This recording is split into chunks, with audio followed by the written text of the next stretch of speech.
এই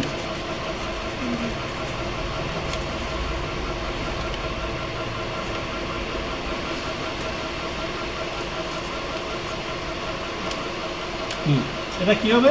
এভাবে টান দিয়ে এভাবে ঢোকায়, হ্যাঁ ঢোকাও।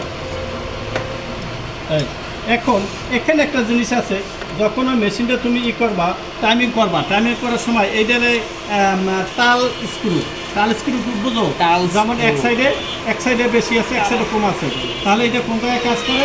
এখানে দেখো, এখানে কাজ করে। এই জায়গায় এটা এদিকে ঘুরাইলে সামনে আসবে, এদিকে ঘুরাবা দেখে যাইবে।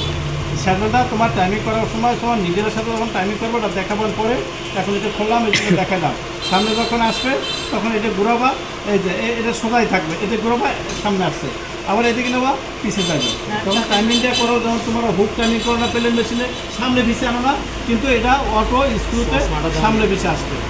বুঝতে পারছি? এই তাহলে এটা কোন জায়গায়? আমার এখানে, ওখানে আমার গ্রুপে পড়বো, ওখানে এটা গ্রুপ হয়ে দেখো, দেখছো আপডেট করে না? যখন তুমি টাইমিং করে সামনে পিছিয়ে নেবা, তখন টাইমিং করার সময় দেখো, তোমার একটু কড়া টাইমিং করবা, একটু নর্মাল টাইমিং করবা, এরকম।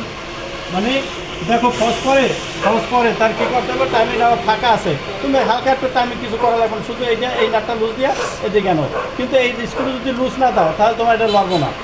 এই এটা জাম থাকবে দুই সাইডে। এই এখন তুমি এটা ঘুরতে পারবে না, এটা লড়বে না, লড়ে না, তাহলে আমার